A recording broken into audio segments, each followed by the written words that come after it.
Hi, I'm Maggie. I'm a licensed clinical psychotherapist. I have degrees in psychology, theology, and marriage and family therapy, and a national certification in dialectical behavioral therapy. In this video, I'm not seeking to diagnose anyone. I'm only willing to offer insight into situations like these.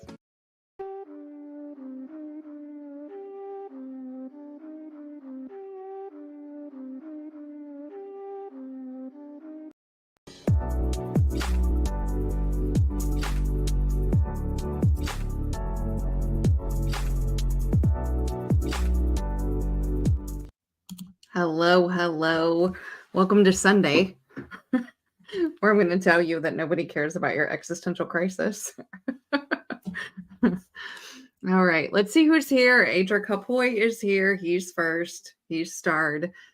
Thanks for being in here, Adric. Hi, Nina. Oh, and Adric says he cares, which is good. That is good. In general, though, nobody cares about existential crises, right? Which I sort of equate a little bit, somewhat, to red pill, right? A red pill's kind of an existential crisis. Hi, cynical optimist. Thanks for being in here. Okay. So the first thing that we need to do is talk about what is an existential crisis. It's only slightly different between philosophy and psychology. When the study of the psyche first started, they were philosophers. They worked with philosophers. And so in the beginning, a lot of these theories had a lot to do with the psyche. Okay, so an existential crisis is a period of inner conflict that can cause feelings of unease about life's meaning, choice, and freedom. It can also lead to confusion about one's identity, and it can be accompanied by anxiety and stress. Existential crises can arise during transitions, such as major life events like a career change, death of a loved one, or entering a new age category. They can also be caused by deep despair or guilt. In psychology and psychotherapy, the term existential crisis refers to a form of inner conflict.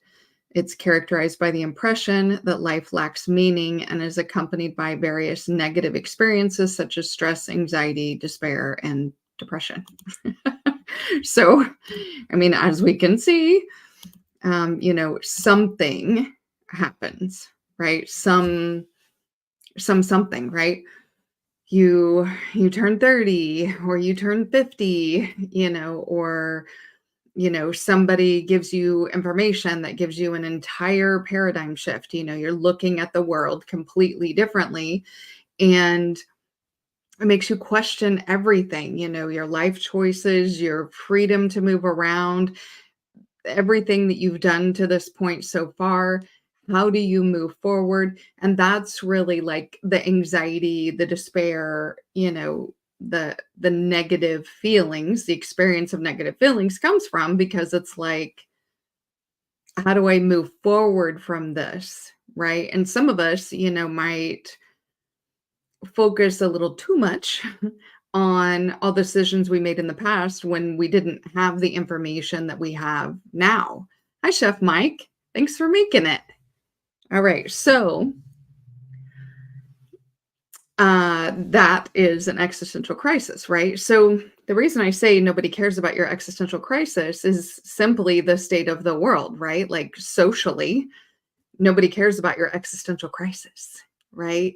If you were to get online and talk about how much depression and despair and loneliness that you feel, and you haven't been able to shower for 2 days, and because look at all the choices I've made in my life and how do I move forward, and could you imagine if somebody was to get on social media, right? Because like I've said multiple times, social media is for displaying your ego, right? So it's your outer self, how you want people to think of you, right? Because you know me, I don't use the term ego as in egotistical. Your ego is what you present to other people, right? So how you want to look to them, which, we're in the day and age of filters and angles and all kinds of stuff. So um it's how you want to present, how you want people to know you. So the language that you use, the way that you talk, the way you present yourself, all of that is social media. So that social media is our focus, in the West, in Western type societies, social media is our focus. And literally nobody cares about your existential crisis, right? Because everybody is very into displaying their ego and looking at other people's egos, right? So, what I want to talk about today is that a lot of the existential crisis that is happening is because of the way society is moving and shaking. People are seeing things differently than they ever have. People are having like some kind of awakening. They're starting to see how the government moves and how the country moves and how other groups of people move and what's told to us and what information we are given or not given, right?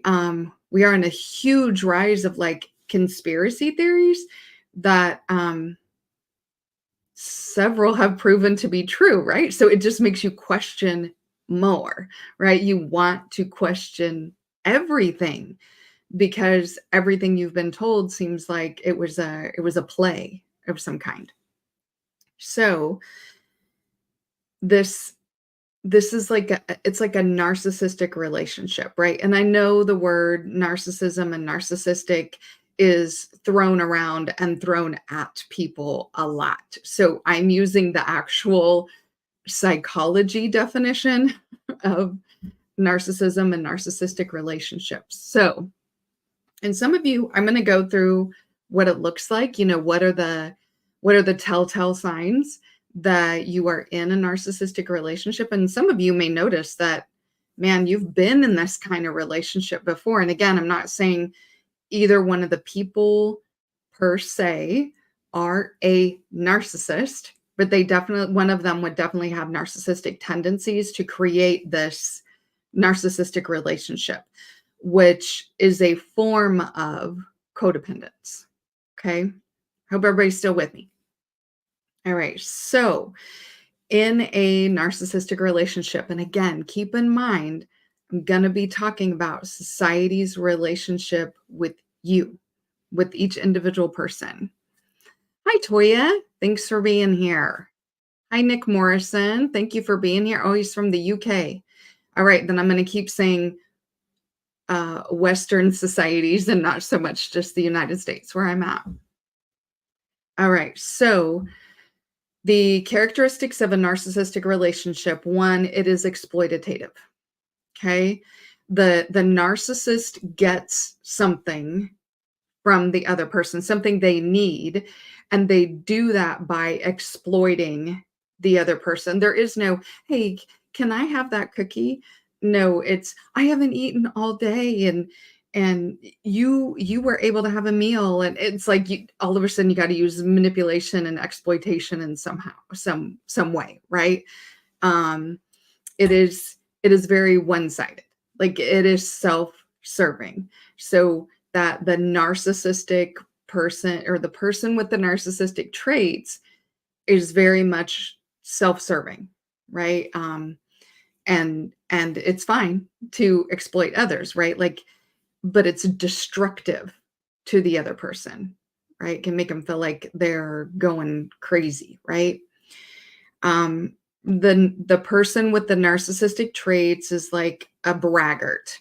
They're constantly like showcasing themselves, touting all their accomplishments, totally ignoring any flaws or mistakes they ever made, won't take accountability for anything, right? Like they put themselves front and center to like an obnoxious extent, right? They're in this constant pursuit to be the best, the best person or the best husband or the best wife or the best whatever, or at the very least better than everybody else in some way. Um, the people that they exploit, they are called sources in a narcissistic relationship. Like, this is just a source for me to get my needs met, right? So they always want to kind of keep their sources on the line. They kind of want them always available to be used, like they're entitled to you. So they'll like breadcrumb you, meaning like they'll give you a little bit so you'll stay on the trail. Just think about like a trail of breadcrumbs, right? That's what it means. They'll give you a little bit, they give you a little something, it's probably performative. And so that you stay on the trail, and then they can get to you anytime they want to use you as a source. Okay. So some signs of a narcissistic relationship. They have trouble empathizing. They are hypersensitive to criticism. They react poorly. Again, they want to ignore and not acknowledge any mistakes or anything like that. No accountability. So any type of criticism is like the end of the world. They will throw a temper tantrum, start name calling and gaslighting, and start accusing you of what you were saying about the mistake that they made, right? It's very like it's defensive, it's dysregulated, like their emotions are not regulated.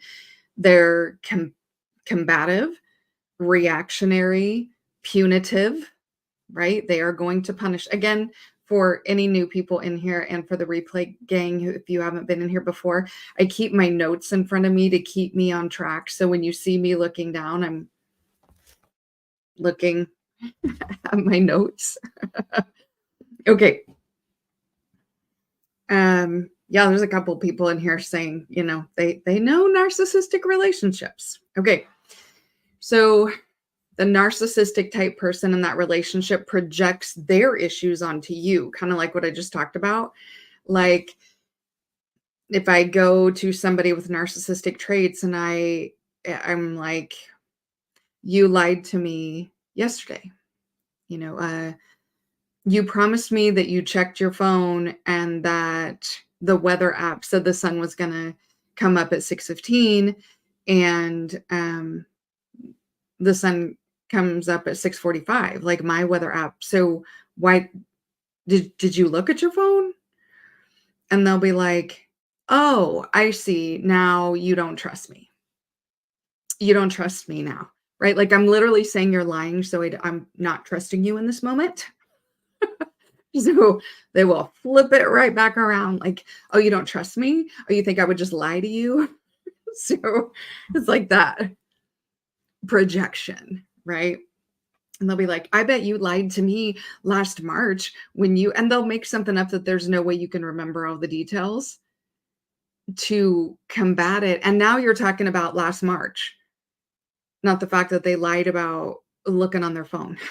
So that's crazy making. We actually refer to it as crazy making because it makes you feel like you're going crazy.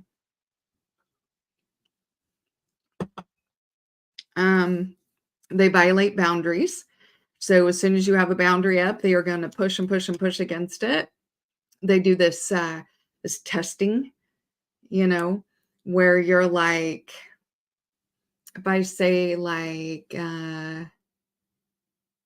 if I'm in a relationship and I say, I don't want you to call me a bitch. Now I understand that, like, if I'm with my girlfriends, we might call each other that name. Somebody in general that I don't really know might refer to me or a group of women in a non-derogatory way. But I don't want my guy to do that, I don't want that vibe. So they'll start calling you witch, Mitch, Stitch, right? Bits. They'll just keep pushing on it They'll call other people bitch in a fun and funny way in front of you until eventually they start doing it to you. And then once they've broken a boundary once and you didn't do anything about it, then everything is fair game. They will break every boundary, every single one. They isolate and divide you from other people's, right? Like they don't want you having friends, or they don't want you having friends that are female or friends that are male, or they start not liking certain family members. They don't want you hanging out with those family members. So they start isolating you. They do not negotiate or compromise.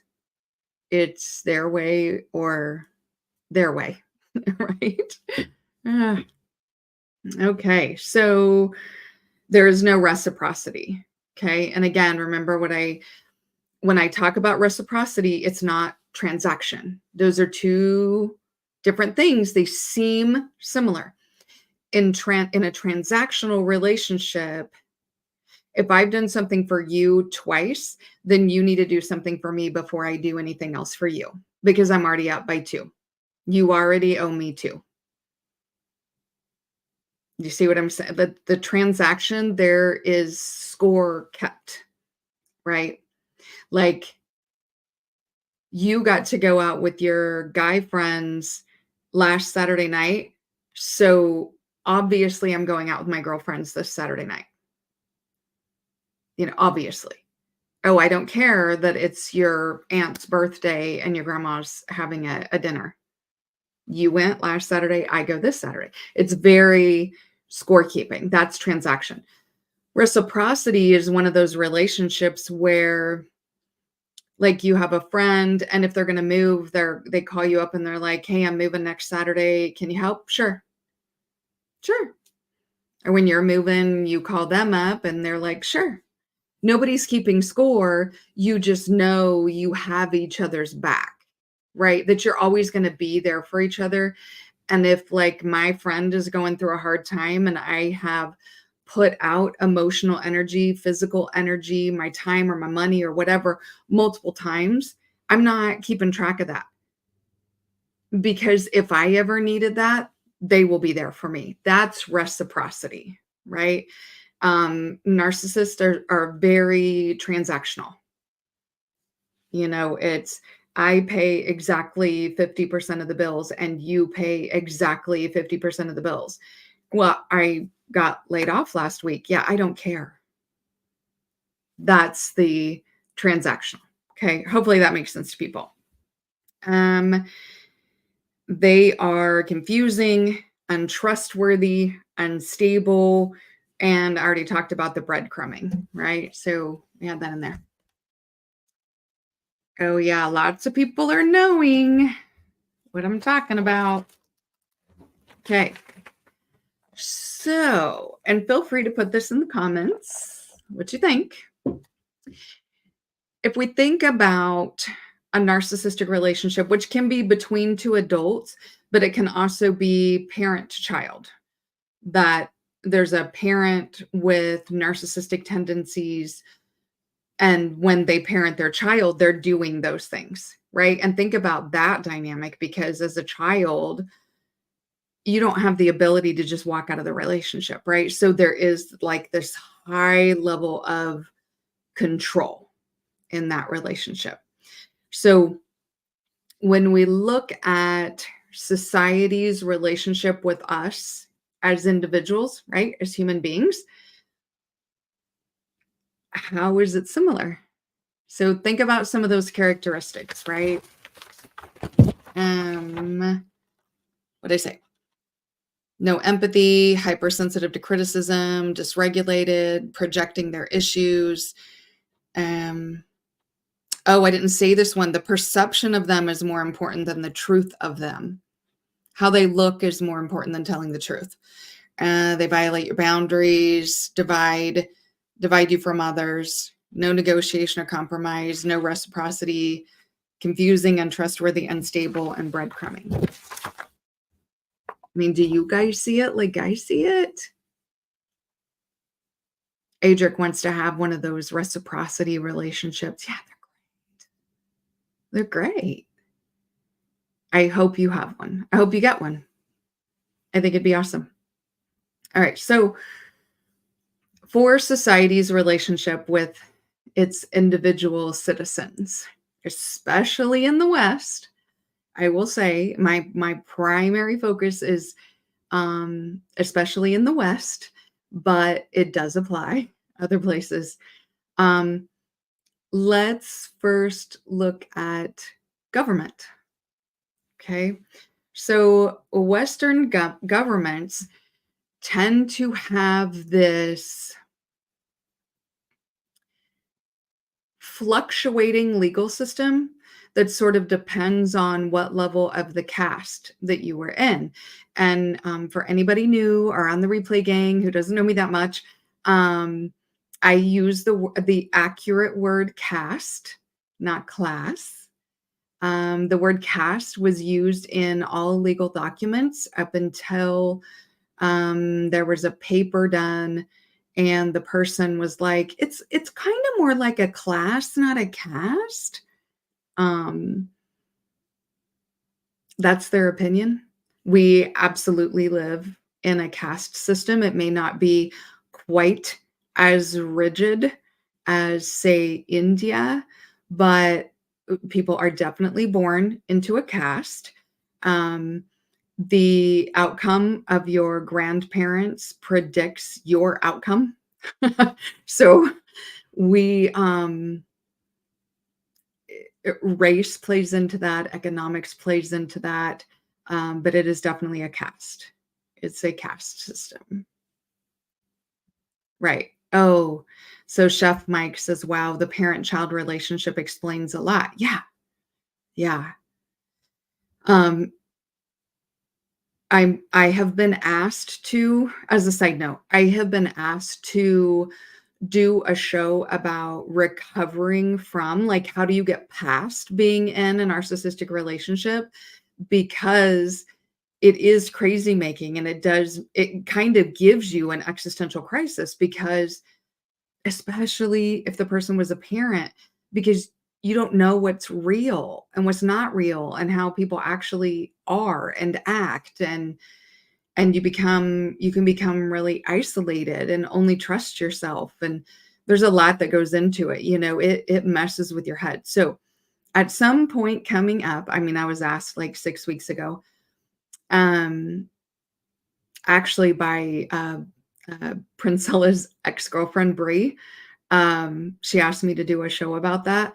uh the surviving from cultish behavior, but it all kind of plays into being in a relationship with somebody with narcissistic traits. And I think that applies to way too many people. So eventually I'm going to do that. It's going to have a positive spin for once. Seems like ever since Demon Face Syndrome, I'm just like doom and gloom. Okay. So the government, right? Does the government have narcissistic traits when it comes to its relationship to individuals? The way and variety depends on where you are in the caste system, right? So, laws, rights, okay? So, it seems like the higher up in the caste system, meaning the better you can make the country look, because perception's more important than truth, then the better you're treated, right? Now, we're all sources, right? We're all just a source, okay? People higher up in the caste system don't quite understand that, but um, all of us on the mid to lower, we know that. So you're given more rights, more freedom, more ability to make mistakes and be forgiven because you make, the United States or England, whomever, whatever Western ideology of country you are, you make them look good. Okay. So because you make them look good, which later I'm gonna call them the golden child, then you are an extension of them, right? Like, "Look what I made. Isn't it fantastic?" So, we don't wanna look at the other citizenry who don't make them look good.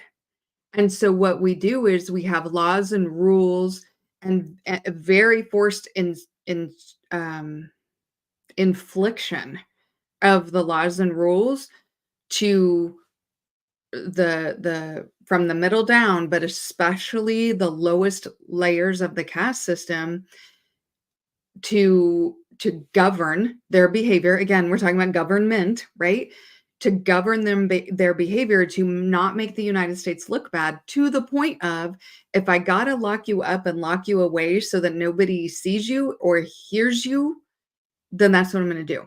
And if you die in the process, you're not my golden child. So, it's if you would just get it together.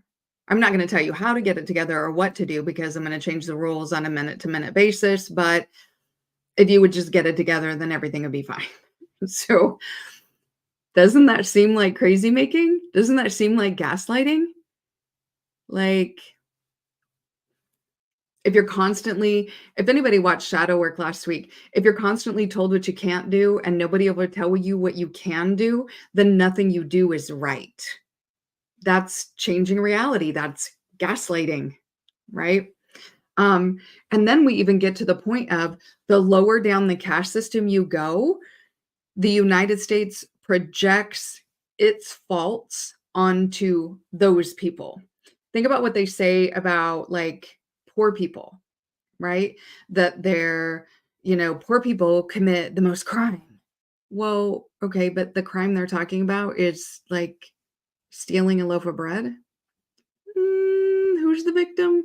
Or like like black people are super violent, especially black men. They're so violent. And black men are kind of looking at each other like, who are you? Right? Because Western governments are not the most docile things in the world, right? It's constant hostile takeovers, policing actions, wars, X, Y, Z, they will kill their citizenry. Like, it's a lot of projecting. So so in this projecting, what's used is propaganda, right? Like the media, which, it was really interesting when a specific former president said something was fake news. And everybody got up in arms. But you guys have to remember that back in, I can't remember what year it was. I either want to say 83 or 85. They changed the journalistic integrity code. And I'm trying to remember this off the top of my head, which is why I make notes, dang it. But it was where, see, it used to be there was journalistic integrity, that you could only report things that were like verifiable. Now, that included that you couldn't give up your sources, right? And there were people who went to jail because they couldn't give up their sources. But you could only report things that were verifiable, and you reported them in a very factual way, like you are imparting facts. Well, in the 80s, that code got changed to where news is actually more entertainment. In fact, if you specifically want to look at is like Fox News, it'll say news entertainment network or something like that. But because that code changed, anything that we hear about that is news, they can say anything, they can present things in certain ways because it's entertainment now. So it's all fake news. Unfortunately, like, you might hear actual things, but because they're presenting it in a way that it's entertainment, you have to remember that. It's like thinking that Like a reality TV show is reality. Is about that close.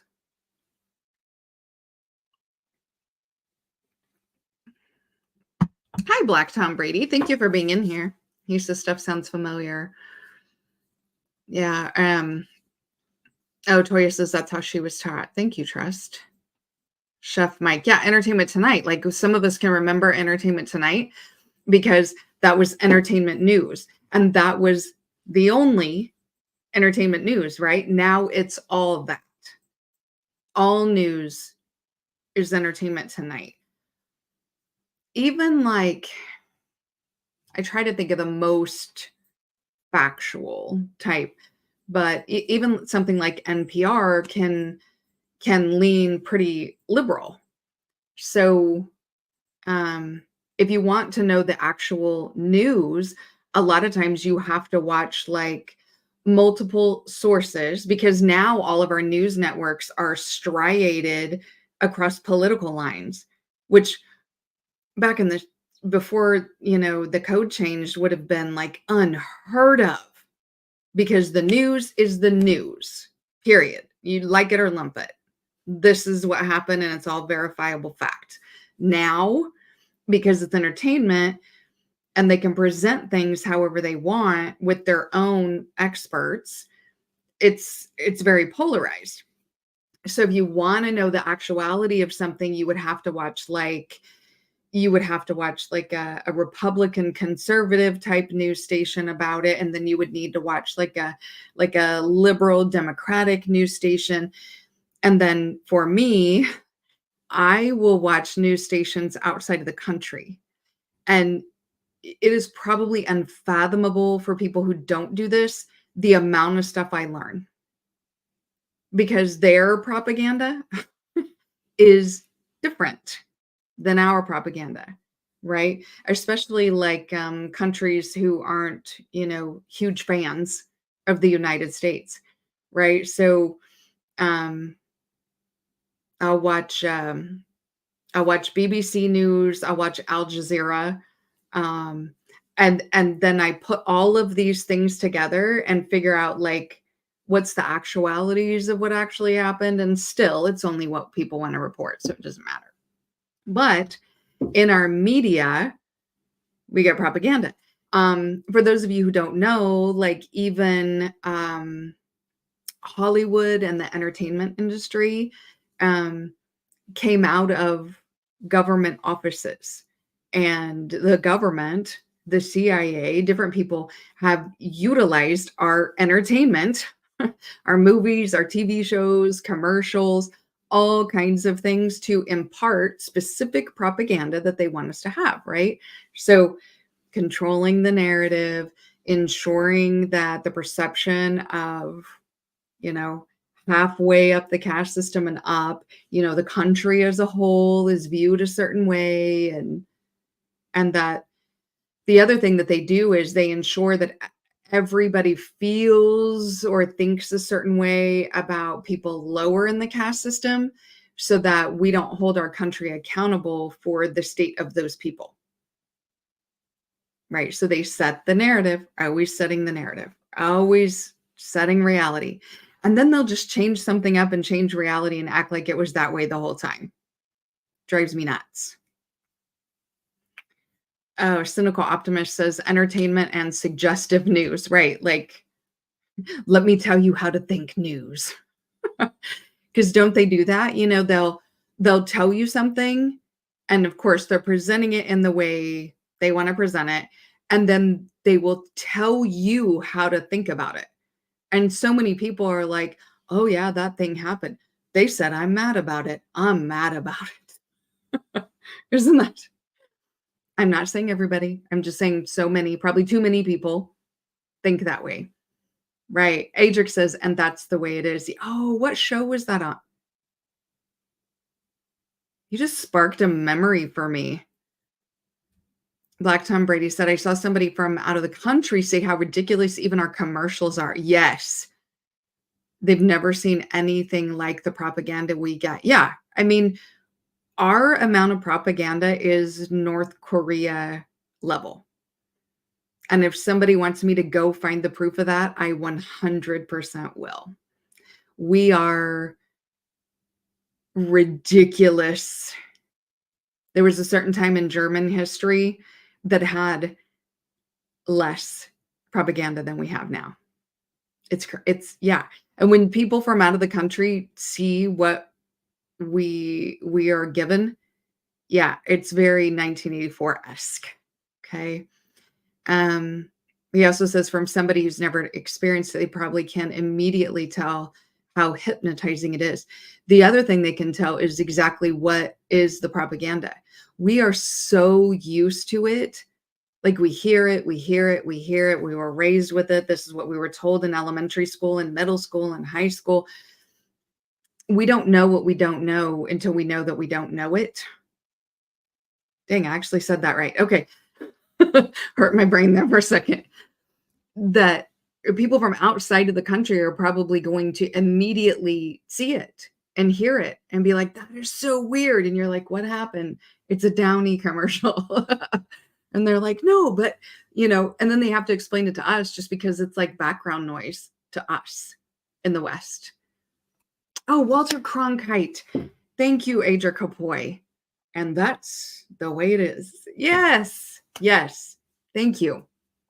You sparked that memory, but then it was like a tip of the tongue phenomenon. Like it was just like itchy right there in the back of my mind. Couldn't figure out what it was. Okay. So, the government, propaganda, media, all of that stuff obviously appears like a narcissistic relationship. There's lots of reality changing. There's gaslighting. There's projecting. There's a lot that goes on there, right? Another way, sorry, my doggy just came in here. So I got to scratch it for a second. Hi, Tito. Sometimes she comes in and checks on me. Okay. Another way society does this is, now, hear me out, because some people are going to be a little reactive right when I first say this, but you got to hear me out, okay? Another way that society demonstrates this narcissistic relationship with individual people is through religious dogma, okay? Now, if you have a religion, take a breath, okay? Because I'm not talking about spirituality, the spiritual aspects of your belief system. I'm not talking about your individual belief system. I'm talking about religious institutions and their dogma, right? Because we all have to agree that, okay, so in the West, all of the primary religions that operate here are monotheistic, right? So you have Christian, Judaism, and Islam. So amongst those religions, there's very few things that they agree upon, right? And each one thinks that it's right. Right? So Islam says it's right, and the other ones are wrong. Christianity says it's right, and the other ones are wrong, except there's this really odd relationship with Judaism and Christianity. It gets weirder by the day. Project 2025, okay? It gets weirder by the day. There's been this weird thing since, prior to the Reagan administration, but they really weren't enacting any changes until during the Reagan administration. Okay, but Project 2025 is another thing. But anyway, religious dogma, right? So even if we break it down even farther, like amongst Christians, right? There's multiple different kinds. You have like the Pentecostals, the Baptists, but then you also have the Southern Baptists, you have, the Episcopalians, you've got Catholics, you've got the Pentecosts, you've got, what's the one I'm trying to think? Mormonism, right? You've got there's all the different brands, right? So these little subsets. And each one of the subsets says it's right and you're wrong. Okay. So think about trying to isolate, divide other people and tell you how to think. This is who you are. I'm going to tell you everything about yourself. No, don't think about it.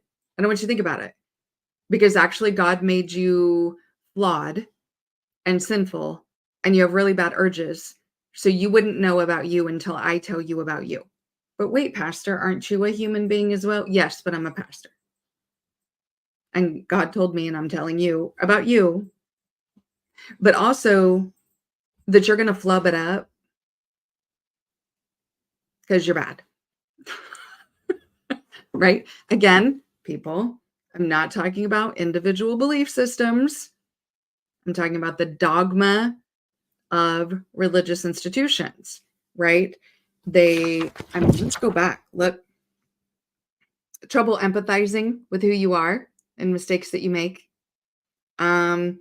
Hypersensitive to criticism, defensive, reactionary, punitive, right? Because especially the others are going to burn in hell. Like, not me, not us. We're good. We're right. They, whoever they is today, dependent, I don't know, could be a whole bunch of other Christians, could be other people, are going to burn in hell. Sorry, have no empathy. That's your fault. They project their issues onto you. The perception of them is more important than the truth of them. They violate boundaries. They isolate and divide you from other people. There's no negotiation and compromise. Have you ever thought, like, you go to pastor and you're like, I have this really sweet girlfriend and I don't know if I want to marry her yet. Like, is it actually a sin if we fool around? Is there any wiggle room there? Can I get like a little bit of a pass from God? It's not happening, right? No reciprocity. You give to the church and the church tells you you're a sinner, and if you don't get it together, you're going to hell. Oh, what do I need to do? Well, I'm not telling you that. I'm just telling you all the things that are wrong and bad.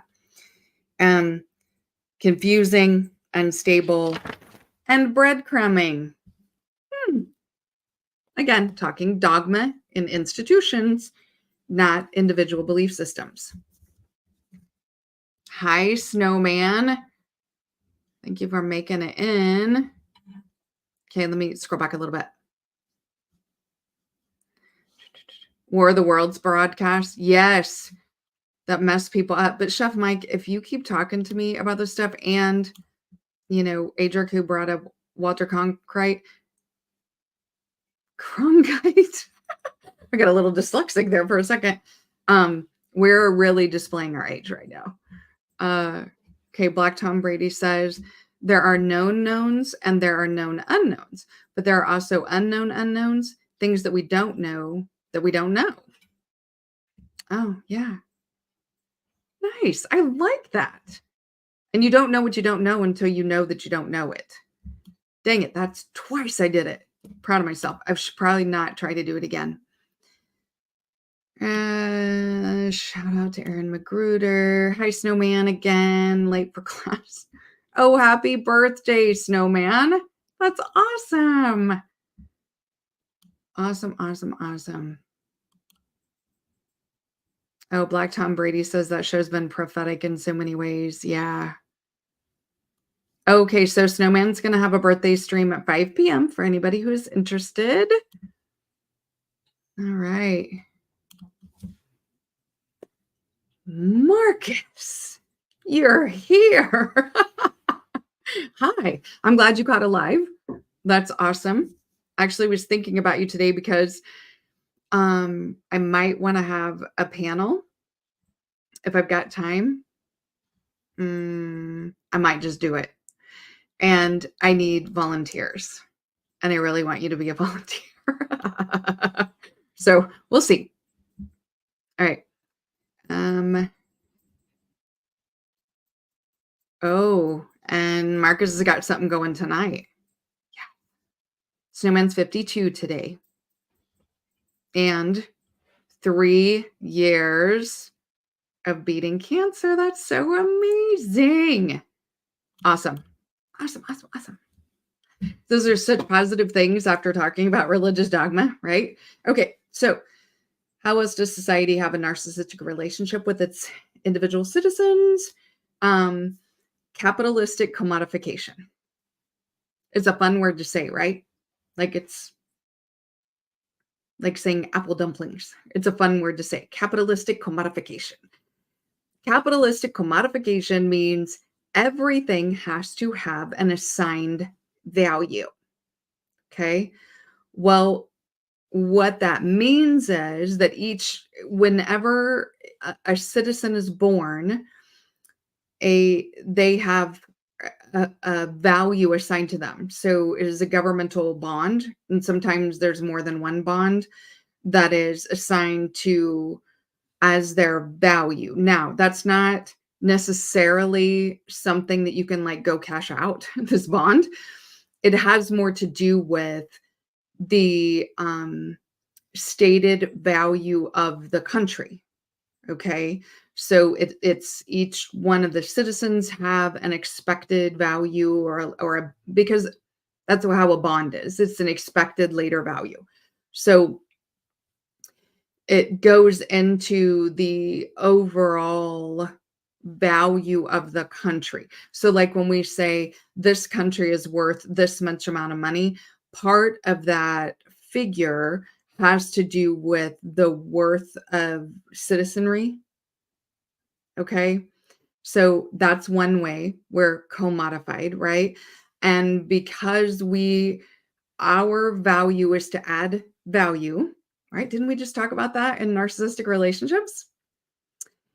Our value is to add value, to be a source for the country. Then we, through the toil of our labor and the gift of our time, pay that value. Okay. That's one way. And there's so many ways. But the other example that I talk about, which I just talked about last Wednesday, is as an example, food has to be commodified. It has to be assigned a value. It has to be worth a money. Okay. So, like, a orange is worth a money because in commodification, in a capitalistic world, everything is assigned a money. Okay. So, food, which human beings have eaten food that has spontaneously sprung from the earth, be it in plant or animal form, for thousands upon thousands of years, and we all survived. And there was no such thing as homelessness. You see what I'm saying? But in a society that commodifies, food has to have a value, and the only way to enforce the value is to gatekeep the commodity. That's what the food is. It's a commodity, right? And because it's a commodity, it has value. So you have to pay for it or it loses its value. Anything that becomes free or is easier to access, right? Easy access, low price. You guys have all heard those theories, right? Like supply and demand. And they set up supply and demand to their benefit. Now, a good way to look at the gatekeeping, changing reality, and gaslighting that happens is when the government was building cities, they were looking at like on our easements, on, the divider strip of the streets, around governmental buildings, all this, like how do we do the foliage, right? Like what do we plant trees? What kind of trees, brushes? They were looking at all of that. And by the way, all of this is public information that I'm getting ready to say, easy to find, easy peasy to find. So when they were looking at what do they plant, and of course, we're talking about cities, right? They're building cities. These are cities. But this is all government owned lands. When they were looking at what to plant, oh my gosh, I just thought of Central Park. I'm going to look this up. The decision was made that male trees would be planted. The reason is because the female trees flower and fruit. They produce fruit or nuts, and then that would create free food for the people who live in the city. Now, who often lives in the city? The lower castes, people who are homeless, people who live in food deserts. um, the government did not want to plant the female trees because it would spontaneously um, bear fruit or nuts, and people would have free food, and that would crash the grocery market. Okay. And because the person who owns the grocery stores is middle and upper in the cash system, we can't take his money from him. The other side of that is they didn't want to pay somebody when the fruit or nuts, fell and nobody came and got them and they rotted. They didn't want to pay somebody to clean it up. So screw all the people who needed it, right? Now, the other consequence of them making that decision is this huge rise in people having allergies, right? Think about, you may not have had a lot of allergies when you were younger and they just seem to be getting worse, or you developed them, or you're much younger than me and you've always had allergies. But it's because what pollen actually is like, what's the way to explain it? It's like the semen of the male trees, right? They send out the pollen, and then the pollen is attracted to the female trees. It's scooped up by the female trees, and the female trees keep it, and it bears fruit, right? So because all we planted was male trees, then we're throwing all of this pollen into the air with no female trees to get it, grab it, and keep it. So instead, it ends up our snoots, and then we have terrible allergic reactions. Oh, there was a lot going on in the comments. Gotta look. Gotta look. Unknown unknowns is a quote from Donald Rumsfeld in an attempt to make the Bush administration look good. Oh, yeah. Talk about reality changing stuff, right? Nub Glory. Thank you for being in here, Maggie. A YouTuber named Suryeva Brooks offered the most scathing indictment of Black American women to date. She called out Black American women for their mistreatment of Black American men. That's interesting. Okay. Right now, we're talking about how the government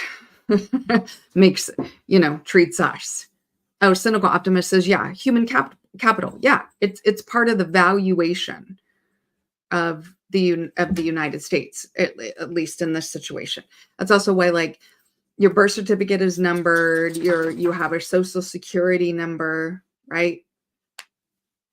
All of that, because that has to do with the valuation of the country. Snowman says, I'm glad you broke down the dogma for me when it comes to religion. It was something I had been feeling for a long time. Yeah, and that's the thing. It's like when you realize the difference between the spiritual aspect of what you believe and how you operate is at times completely averse to the religious dogma, the rules that you're told, or even people who are strict Biblists who are like, no, the Bible is the word and it is infallible and cannot change. It is everlasting. And so this is the only rules that we have is the Bible. Well, the Bible's been changed multiple times based on political dogma, right? Why is it called the King James Version? Guys, because King James had it changed. Why? He wanted to get divorced, and divorce wasn't allowed. So he changed the Bible so that he wouldn't be a sinner. So, even the Bible has changed multiple times. Chef Mike, yeah, talking about food deserts. Oh, yeah. So Keep It 100 is talking about it's why restaurants throw food out. Yeah, because they actually make it illegal. So I was talking about this the other day too. It's illegal to give people food if you don't have a prior relationship with them. So, like, if you were to go down where, like, by where I work, and there are a lot of homeless people there, if I had just leftovers from my garden, it's illegal for me to give it to them. Like, I'll get a ticket that I have to pay. It is unlawful. Or if I even like made a bunch of meals, put them in containers, sealed them, handed them out, that's illegal unless I get like I got to pay the government to give people food. But so when you throw food out, it's illegal to get in the dumpsters and get the food. And it's also illegal for people to give away the food instead of putting it in the trash. And a lot of times they're told you have to destroy the food, right? Because we can't have free food. That is part of the commodification of a capitalist society, right? And people that are on the bottom, you're just unintended consequences. I guess you better figure out how to pick yourself up by your bootstraps. That's terrible. Which, you guys, has anybody ever thought about this? Pick yourself up by your bootstraps. Let's imagine. Let's all imagine for a second. Let's meditate on this. You're sitting on the ground, 2 hands, 2 fingers on each hand. Put them through your bootstraps. Now, pick yourself up.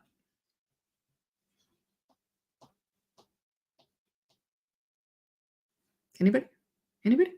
Maybe a 4-year-old could do it. You know how they're like super limber, and for some reason 3 and 4-year-olds have excellent abs, right? Like their stomach muscles are amazing. Mostly probably because they never stop moving. Yeah, like maybe they could, or somebody who's like a yoga master, but it's actually impossible. So that's one of those things that it feels like gaslighting. You're telling me to do something impossible. Okay. Chef Mike says no natural defense because there is no pollen. Yeah, that's the thing too, is like our allergies are man-made at this point. We can't develop our own natural defenses because we are being inundated with pollen. Or even like if you want to buy non-GMO seeds to plant a garden, you have to buy them out of the country. Like it could literally be a whole show for me on capitalistic commodification and the ramifications of what it does. Because literally think about what we were built upon, the United States. Okay. It was commodification of everything, including people, to the point of enslaving people. Think about when abolition happened and the enslaved were like, all right, get out. Hope you survive. I mean, everything that you use, wear, have, whatever is mine, leave it here. Go be naked out there. Hope, good luck. Which is how we got sharecropping, right? But the slave owners were paid reparations, right? Because every single one of those people were bought and sold and commodified. And so they were valuated upon their release for reparations. Okay. So the entire country is built upon commodification, not democracy. I'll argue with anybody who wants to argue. And that's how we get to where we are now, where tree semen is making us sneeze all the time. And people are actually dying from starvation on a planet that spontaneously produces food and has for hundreds of thousands of years. Does that not seem like gaslighting and reality changing? But the whole thing is the perception of the country. We're number one. We're number one, right? Has to be that way. Black Tom Brady says there's plenty of channels for that somewhere else. I don't even remember what I was saying at the moment you said that. Dang it. Snowman says, with your permission, can I post my link for my birthday stream here, please? Snowman, if you have a wrench, I think you can. I don't think you can post links if you don't have a wrench. I don't know if you have a wrench because I'm on StreamYard and I can't see that. And it's also not letting me do it while it's pulled up. So fingers crossed. Hopefully you can. That's totally fine. Chef Mike says, and the Bible is incomplete. Oh, yeah. The whole Apocrypha is missing. The Book of Eli is not in there. The Gospel according to Mary Magdalene. The Gospel according to, I can't remember which apostle. I mean, there's just, right, because the Bible's political. It was always a political book. It was for political use, not for you to find the truth of yourself and like your real spirituality. Oh, that's what I was talking about. Oh, yeah, I don't really,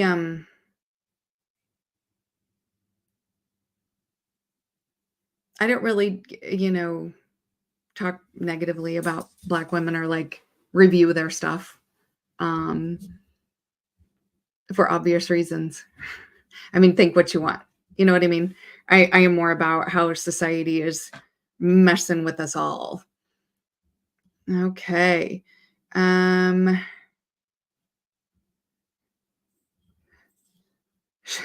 says I fell. Aw. Man, I really got to stay caught up with all the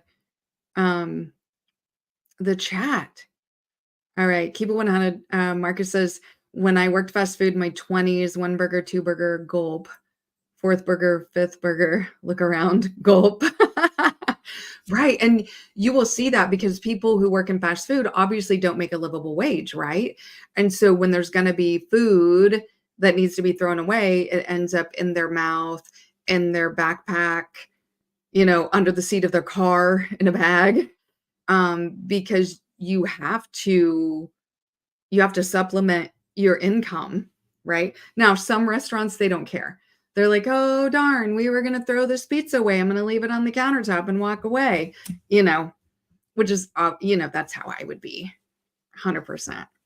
Like if it's going to be trash, oh yeah. And mentioning, reparations. Right. But in a commodified society, think about it this way. In a commodified capitalistic society, you can't pay the underclass money because then you're revaluating them in a system that is set up in the way that values them the highest. Do you see what I'm saying? I hope you guys understand that. So the people who made the rules of the game valued themselves as the highest value, and resources go up, right? Because we're sources. This isn't top down, this is bottom up. Resources go up so that they can be gatekept. So if I reevaluate the undercast, then that has to reevaluate the, oh my gosh, I almost said the uppest class, but the highest cast member. It has to reevaluate them because the system is based on them being there, right? So they can pay reparations to slave owners because the slave owners were middle upper. So paying them doesn't change the state of them. Someday we'll talk about that. But you guys, if you've seen some of my videos on reparations, I will talk about it 100%. Oh my gosh, you guys are talkative and it's great. Yay, yay, yay.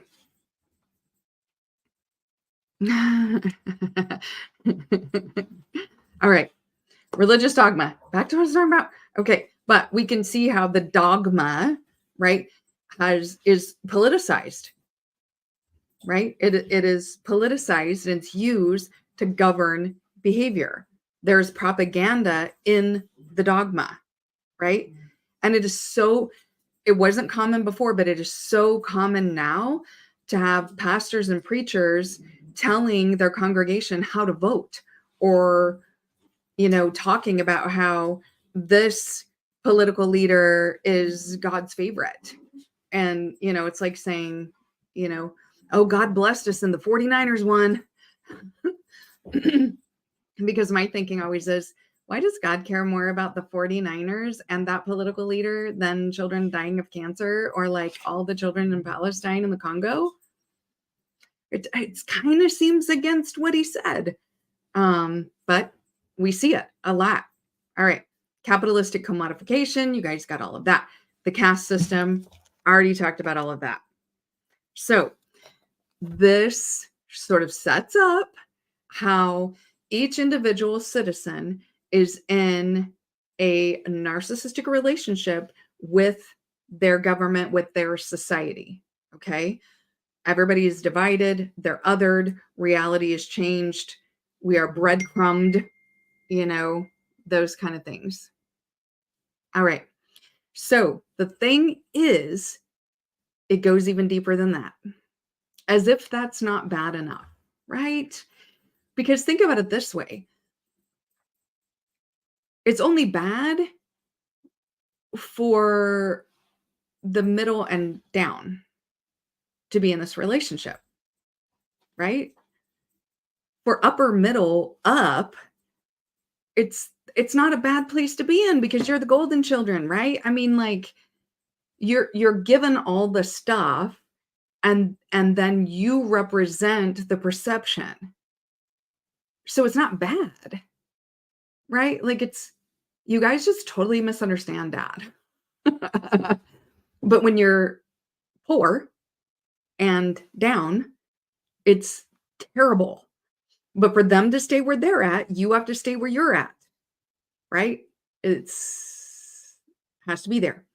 So, but if we use this like this family dynamics, this relationship dynamics, I'm going to go into family dynamics now, that because the relationship is paternal, right? Like the government, society is your dad. That's why they call it a patriarchy. That's where that came from. But the word patriarchal and all that gets conflated and confused with a whole bunch of other stuff, right? The patriarchy has to do with the government, right? People who have power and control. You can't be patriarchal with zero power and control. So our narcissistic relationship with our government and society is very paternal. They're our dad. That's the patriarchy. So there's a set of people that parent the citizenry, their children, the citizenry, right?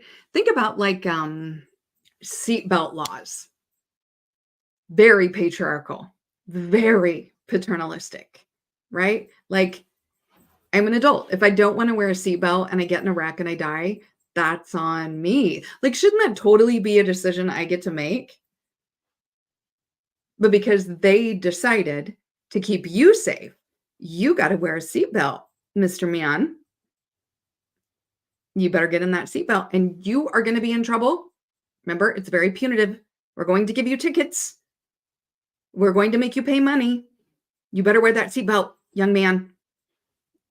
Very paternalistic, right? It's, I know better than you. Oh, and think about Chevron deference from the Supreme Court just got overturned, by the way. This uber patriarchy now, right? I'll talk about that in a second, but I know better what you need to do, right? Change reality. It's all about perceptions, control, manipulation, source. Wear your seatbelt so you can work and work and work and pay me lots of taxes. Yay! Right? Seatbelt laws are the greatest example of that. Okay. So Marcus says paying fast food workers a livable wage means you have to raise the income of educated and skilled people. Either fast food workers are overpaid or educated and skilled people are underpaid. Uh-oh. The thing is, the caste system will tell you that if we raise the fast food workers' wages to a livable wage, it will create inflation because that money has to come from somewhere, right? So if we start paying the McDonald's workers $20 an hour, then my 6-piece chicken nugget Happy Meal went from $5 to $8. I'm not mad. I'm just saying, okay, at the same exact time, the billionaire owners of these corporations are reporting record profits. So what happens is they say, well, you asked for it, you wanted it, now you're going to pay. They had the money all along, right? Because our caste system, how would I do this? Okay. Our caste system is like this. Okay. All it would mean to pay people a livable wage would be to go like this. So we have an upper class, we've got a middle class, and we have a poorer class. Okay. If we actually move to a class system, right? But since we're caste, right? There's all these buffer classes in here to keep these people from getting to these people. All we would have to do is shrink it, right? Like it used to be, by the way, that after a certain millions of dollars that somebody had, their tax rate started going up, and those monies went into like house people and job resources to keep people off the streets. And so we had just the three, right? We had the people who needed temporary social assistance. That social assistance came from taxing the millionaires. Billionaires, if you made $1 billion, you were taxed at 90%. Okay. Why? Nobody needs to be that rich, because being that rich means somebody has to be that poor all day long. All day long. The only reason this person is this poor is because these people are that rich, right? But they make us pay for it.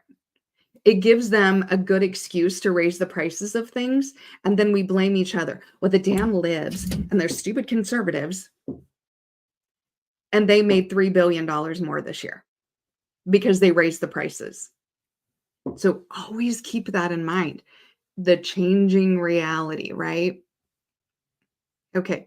Inflation and shrinkflation are at the same damn time. Yeah. Yeah. Absolutely. Absolutely. So patriarchy, right? Because when you tell dad you want to increase in your allowance,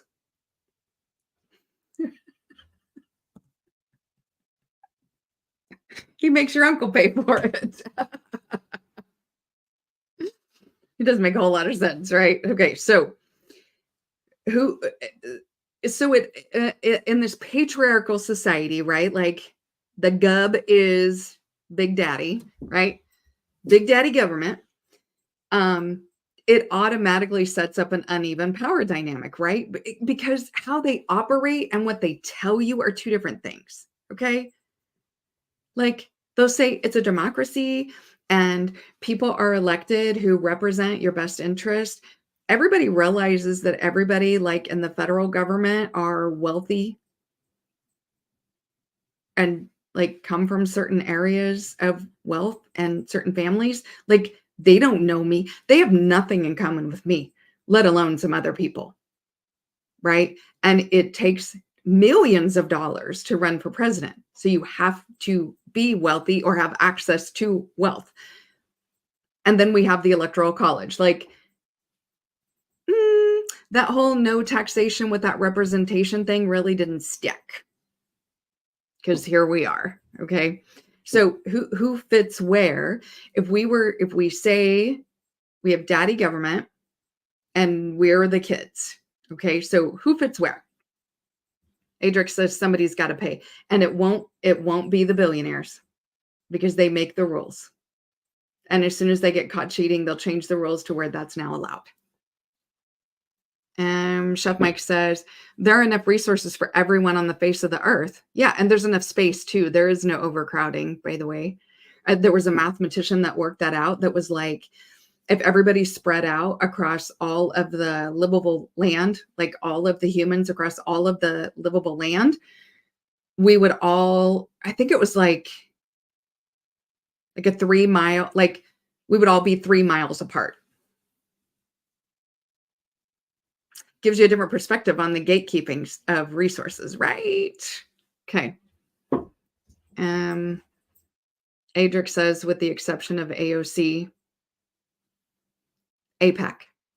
Adric, APAC. Oh, the grassroots AOC. Yeah, liked her. Yeah.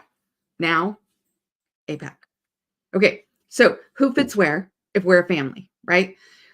A family is a system with subsystems included in it, right? So each member or subset in the family has a purpose and a function for the family. Kind of like how I talked about this person's got to be this destitute poor for these people to be this much amount of rich. Think about how many billionaires we have. We are probably getting close to trillionaires. What is the opposite? Now you know. Okay. So there's an interdependence of the family members on each other. There's set like unspoken rules, patterns, hierarchies within the family. You got the parents, and then you got the kids and who has power and who doesn't, right? In an unhealthy family dynamic, we have something called the golden child, which I've talked about multiple times. The golden child is the parental projection, right? Projection, not rejection. This is an extension of them. Like, these are parents who think that their child's success makes them look good. Now, some of us do that, like, because we're really proud and we want to brag on our kids. You know what I mean? But like, those people where their entire identity is their kid, and they'll be like, oh, you're not going to let me in this restaurant? Do you know who my kid is? Or do you know who my husband is? Do you know who? It's those people, right? Because their golden child is an extension of them. And so mistakes are going to get, swept under the rug, and extra money is going to go their way because they might need it, or I might get them a few extra things and I'm going to let them off of grounding and they didn't really mean it, right? The golden child is enmeshed with the parent, right? Like, that dynamic is so reciprocal, you almost can't tell one from the other. So again, the caste system, right? The golden child are the ones who look just like the ego of the government. Again, remember, the ego is the mask that we show in a way how we want people to think of us, right? So my mannerisms, what I say, pictures that I take, the lighting that I have, this is how I want you to view me. That's my ego, okay? Not talking egotistical, that's my ego. So the federal government is the face of the country, okay? That is the ego. That is Big Daddy Gub. Who's this golden child? The projection of him. Think about the projection of him. We know who it is. You see what I'm saying? Wealthy, white adjacent, long lineage families that have been here for a very long time. Then we have the occasional foster child who comes in, or adopted kid or stepchild, because they can be a good projection of the parent, right? So again, this parent is super narcissistic and they're like, look what a great parent I am. Look at this child that I adopted and how much they love me because I'm great, right? We can see it, who the golden children are, right? It is the projection of the egoic government, which is the face of the country, okay? So you make the government look good, you're golden. You're going to get away with crimes. You're going to be given bailouts. You're going to get extra money. You're going to have better access. Things aren't going to be gate kept. You're going to be at the country club with everybody because you're the golden child, right? Marsha. Yeah. But Chef Mike, you keep showing our age, dang it. Yeah. Okay, but so Marcus says, my lighting, my camera is my ego. Well, I mean, yes, technically, but also your stuff is bougie. couldn't keep a straight face. But it's just because our ego is our mask, right? Like, I'm not going to get, like I said in the beginning, I'm not going to get on the internet and be like, I'm so depressed. Right. We don't show our inner selves. We just show our mask, you know? All right. So, um, all right. So the other child dynamic that I want to talk about, there's multiple child dynamics, but there's two that I really want to talk about. One is the golden child, right? And they are enmeshed into the parental dynamic, right? They have to toe the line and they have to change the way they behave to fit Big Daddy's reality changing, or else they're not the golden child. So they have to. Okay. But then we also have in psychotherapy, we call this person the scapegoat, but they're also called the black sheep. You guys. Marcus says that's Adrian talking. Listen, your new lighting setup and the circle of light in the back is it's pretty impeccable. But all your technology, it's a lot. It's a lot. I don't know if I could. You got a lot. It's spaceship. Okay. So signs you might be. No, we're not going to talk about that in a second. Okay. The scapegoat is projective identification, meaning that anything that goes wrong is the scapegoat's fault. Okay. No matter what goes wrong in the family, if something isn't working right, if something bad happens, they will find a way to make it the scapegoat's fault. Okay. So this is projective identification. The narcissistic parent can maintain the perception that they are a great parent if anything that goes wrong is because this kid is a shit. Because look at my golden child, aren't they great? So I'm not a bad parent. Golden child. Shout out, black sheep. You see what I'm saying? So when we look at our society, we have Big Daddy Gub. We know who the golden child is. Then the scapegoat is there what's wrong with the family, right? The golden child and the scapegoat have to clash again, because the golden child has to be enmeshed with the parent to maintain the golden child, right? They do that to deflect from the paternal dysfunction. Like, there's something wrong with mom and dad. They are effered up. But it's way easier for us to fight with each other, right? Because division's great, because mom and dad told me that the scapegoat is all these bad kind of things. And here's the thing. If I admit that my parents are psycho, then all the wonderful things that they've said about me have come into question. And I can't handle that. My entire sense of self, all of my identity, all the good and great and wonderful and noble things they think about myself are all based in all the amazing things that my parents said about me. So if I turn around and say my parents are psycho, then all the good things they said about me are wrong. I can't do that. I can't lose my status and what I think about myself. Right? Okay. Oh, Chef Mike says, well, where were you? Yeah. Toy says, y'all just gonna let this MacBook cam and my quad mic. Right. I have a Yeti mic and a MacBook. Like, that's where we're at, right? Right. Okay. So the golden child, now his ego was developed by his parents to be reliant upon the parents for his sense of self. He did not learn how to find internal value because he was always given value just for his existence, just because he looks like dad. Okay.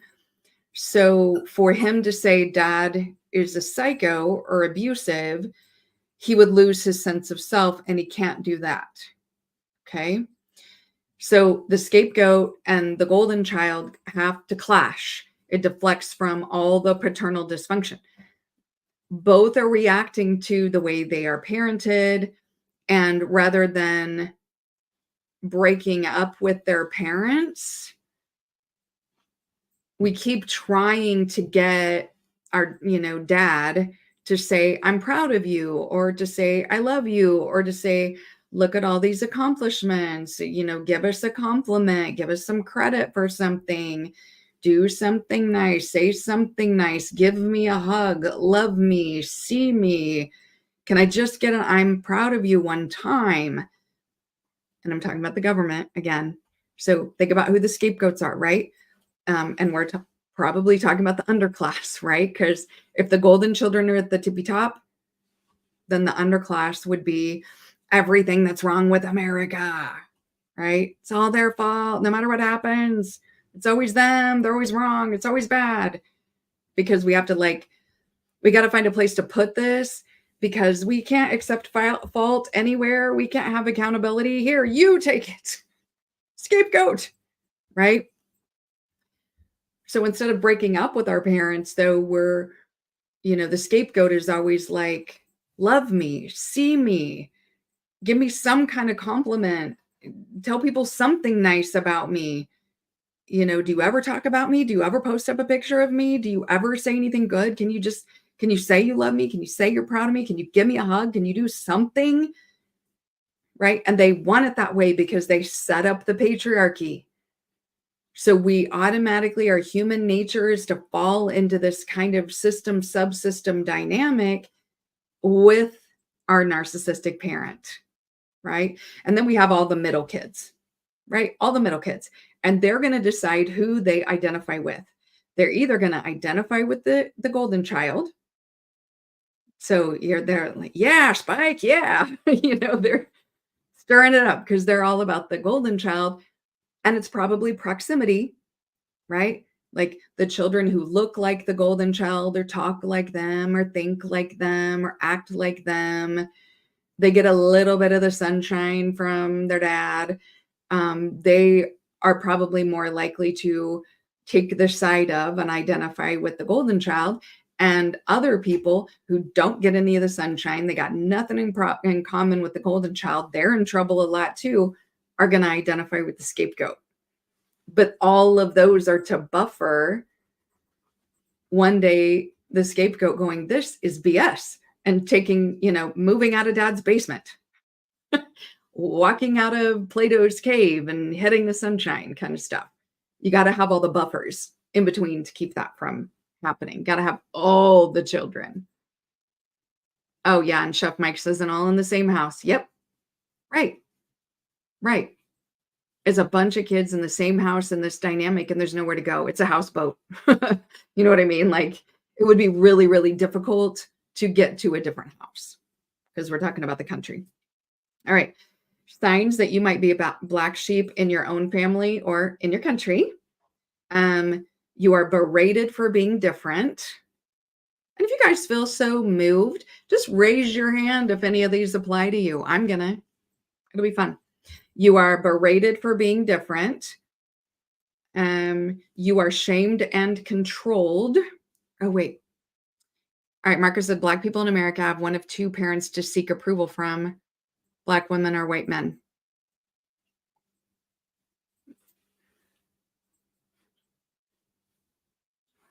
Okay, if you're shamed or controlled, I have a lot to say about that. I have things to say about it, but again, I do certain things publicly.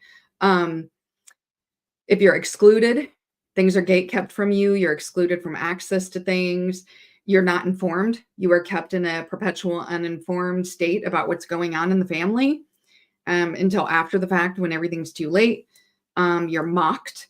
People talk to you in a condescending way. You don't do anything. It's like nothing is ever right and you're never good enough. Or like you just almost made it. Like, man, if you just would do this, if you just would do this, man, if you could just do this, right? No one wants to acknowledge your achievements. It's clear that you're not liked or wanted in the family. Punishments are out of proportion or are far harsher. Constantly criticized, even when you literally didn't do anything. random bouts of abuse, told your complaints are dramatic and overreacting, and in a push-pull relationship. So pushing you away, pushing you away, pushing you away, and then when you're like, "Okay, fine, I'm out of here," they gotta pull you back in. Gotta maintain, gotta be the source, right? Gotta be the source. Adrix is moving the goalpost. Yeah. Yeah, that's a big one. But literally those things I read were about family dynamic theory, right? So unhealthy family dynamic, when we have a scapegoat in the family dynamic, that's how the family operates. My thing in reading through all of those, does it not apply to this patriarchal society that we live in? It applies. Okay. So, because whenever anybody points out problems, you're always going to have one or two people go, "Well, what's your solution then?" Okay. Everybody knows this is complicated. I mean, heck, there's certain things I can and can't talk about. Come on now. Um, oh, Chef Mike says check, check, check, check, check. All of them. Yeah. It's a complicated situation. And I am going more into philosophy for a couple of reasons. One, when you have an existential crisis, when you are red pilled, no matter what sector of life that red pill, the first red pill was, right? You have, and you don't know what is truth. The best way to do that is to start studying the people or learning about the people who have been asking what is the truth for, like, a couple thousand years. So I'm relying more heavily on philosophy and philosophers, theorists, things like that, in trying to figure out what is actual reality, what is actual truth. The great thing about doing that is that nobody's ever found the truth, FYI, sorry. But what happens is every philosophy that you learn gives you this like almost Overton window of information. Like, out of all this stuff that this philosopher said, this much applies to me. So I'm going to hold on to this.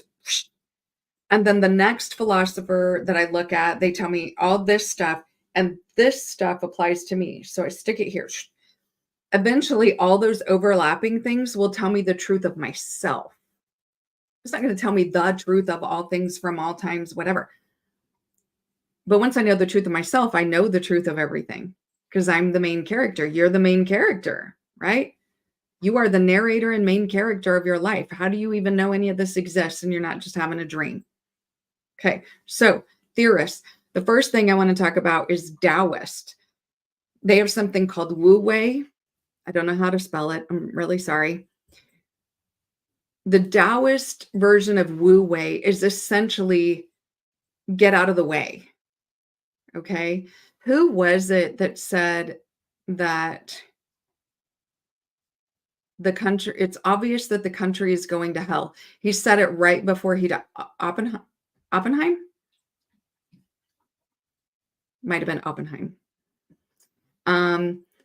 He said it's obvious that the country is going to hell, and probably the best way to keep it from going to hell is to stop trying to stop it.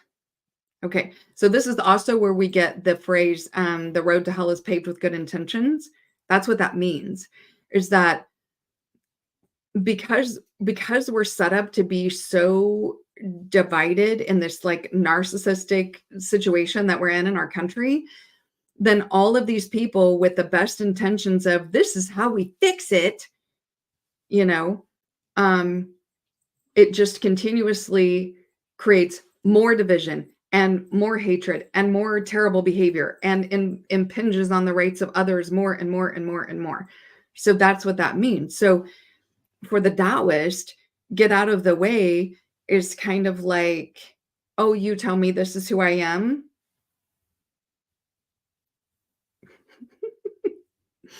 Oh, you say this is the rule of the game? Just get out of the way, right? Oh, that doesn't apply to me. I'm not the golden child. I'm not the scapegoat. And as long as we have scapegoats, I got a problem, you know? As long as your ability to have that much kind of money means these people have to live like this, which is not even living, I got a problem. Okay. So, I may be one of the upper middle children, but screw that. I'm out of the way. Not even in there. Not going to be there. Aristotle, that one of those original philosophers says, what is, and what is not, not. It means it is what it is, right? So the first thing we have to do is see that this is the situation that we're in, and this is actually what's going on. But that also means there's going to be a ton more people who don't see it, can't see it, don't want to see it, can't, their psyche won't allow them to see it, all those kind of things. And we have to stop waiting for everybody, right? People wake up in their own time. People come to it in their own time. Just as much as we can't have a hero, we can't wait for everybody to wake up to what we're doing. Again, truth of self. Oh, okay. Thank you. Wu Wei. Thank you for spelling that, Chef Mike. Okay. And the reason I say that is because this patriarchal kind of scapegoat relationship that we have in family dynamics and for these people creates something that I call toxic perfectionism. I've never heard it before, but it's something I say, please use it indiscriminately. I am fine. What is meant by toxic perfectionism is kind of like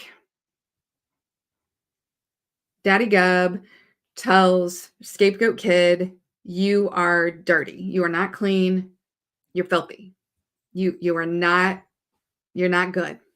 It's bad, right? Scapegoat kid internalizes that, oh, I'm dirty, or you think I'm dirty. So then they spend an inordinate amount of time being clean. Like you're never going to catch me not clean.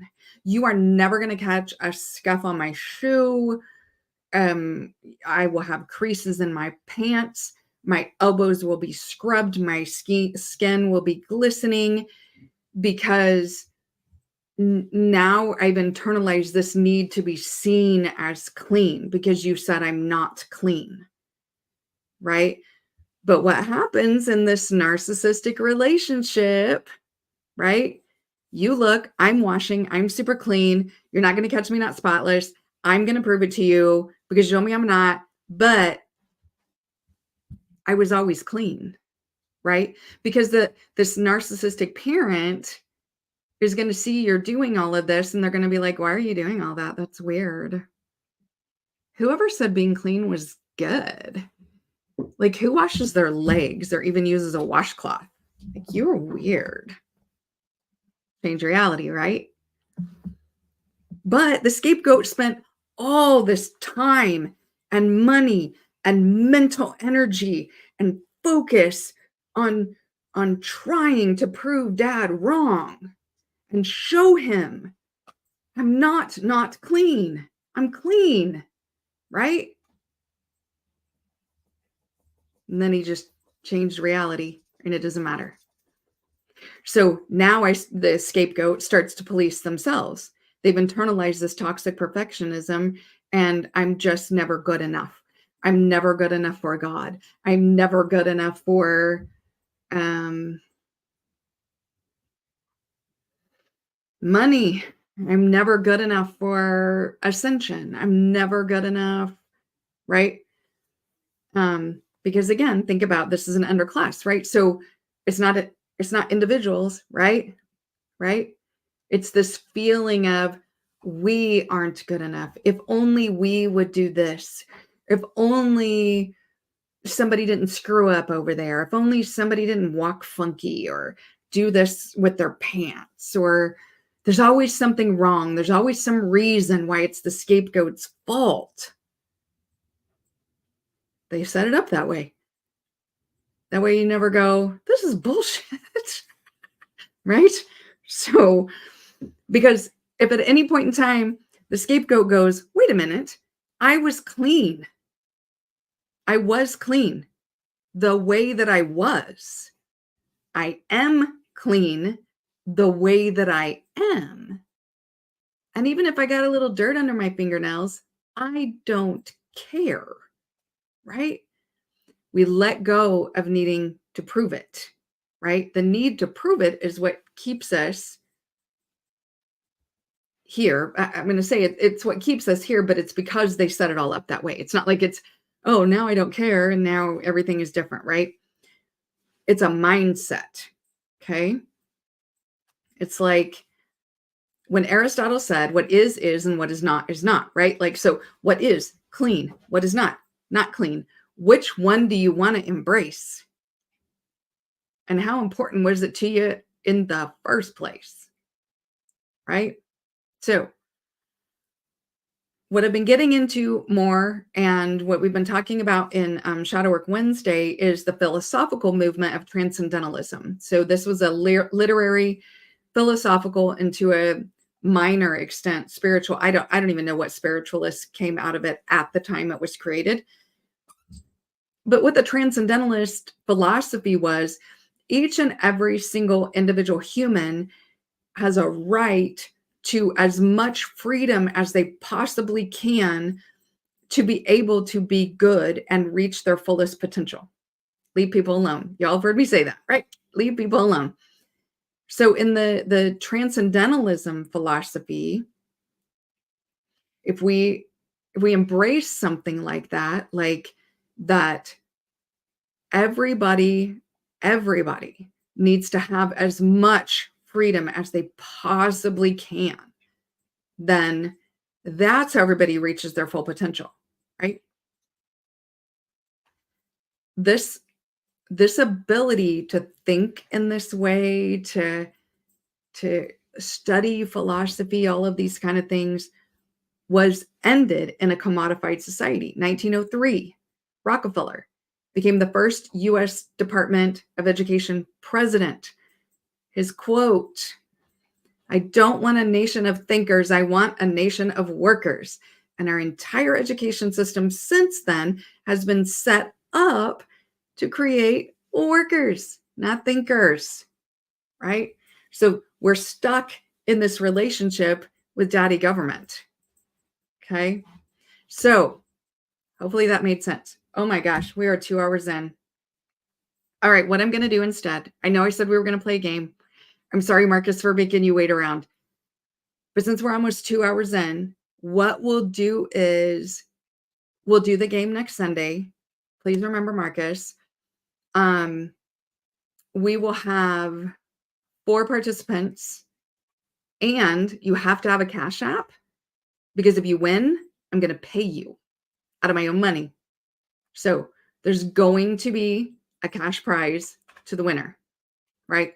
I'm going to say minimum $20, but it could be more.